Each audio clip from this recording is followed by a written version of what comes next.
Good evening, seekers of the strange and sublime. Tonight, I invite you to step beyond the realm of the ordinary, to walk the shadowed halls of Strawberry Hill House, where light and glass conspire to tell stories that tremble on the edge of the sacred and the profane. Built by Horace Walpole, a man captivated by the mystical and macabre, this neo-Gothic masterpiece is more than an architectural curiosity. It is a living artifact, a place where beauty becomes unsettling and light reveals what it ought to conceal. Within its walls lie its most beguiling secrets, the stained glass windows. They are not mere adornments. They are silent narrators, fractured in both light and meaning, their vivid colors and eerie depictions calling to those who dare to look deeper. But be warned, these windows do not simply reflect the divine. They refract it, twisting its image into something both radiant and disturbing, something that stares back. Strawberry Hill is a place of contradictions, much like the man who built it. Horace Walpole, son of Britain's first Prime Minister, Robert Walpole, was no stranger to power or ambition.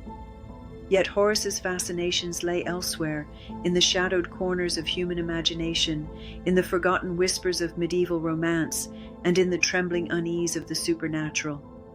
He transformed his home into a Gothic wonderland, filling it with turrets, spires, and salvaged relics that seemed to hum with an otherworldly energy.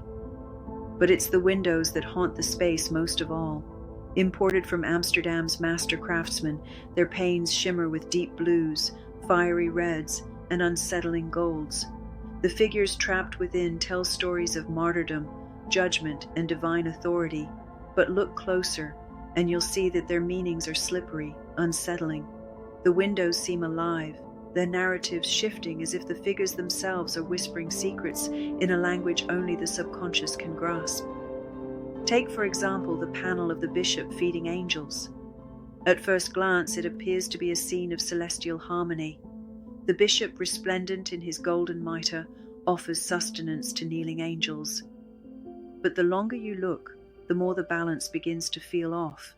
The angels, usually symbols of purity and strength, seem oddly dependent, their faces hollowed by something like desperation. Their eyes are fixed not in reverence but in pleading, their hands outstretched as though begging. The bishop, meant to be their shepherd, looms above them with an unsettling authority.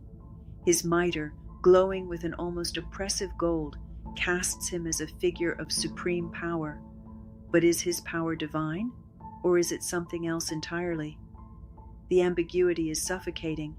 Is this an image of heavenly provision, or a veiled critique of a corrupt church that claimed to mediate between humanity and God, but instead demanded subjugation?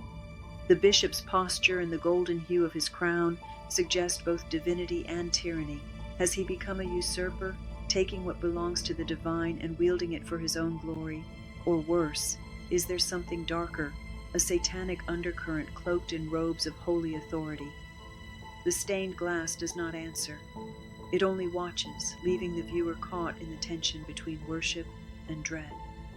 In another panel, the tale grows even darker. A golden-robed figure, this time an aggressor, grips the throat of a kneeling man. The backdrop is a fortified city bristling with turrets, a symbol of the church's unyielding authority. The aggressor's golden garments are rich and glowing, but they carry a weight that feels suffocating, sinister. His grip is not one of guidance but domination. The kneeling man's face is contorted in terror, his struggle futile. The scene bleeds with allegory. Is this the church crushing dissent beneath the guise of divinity?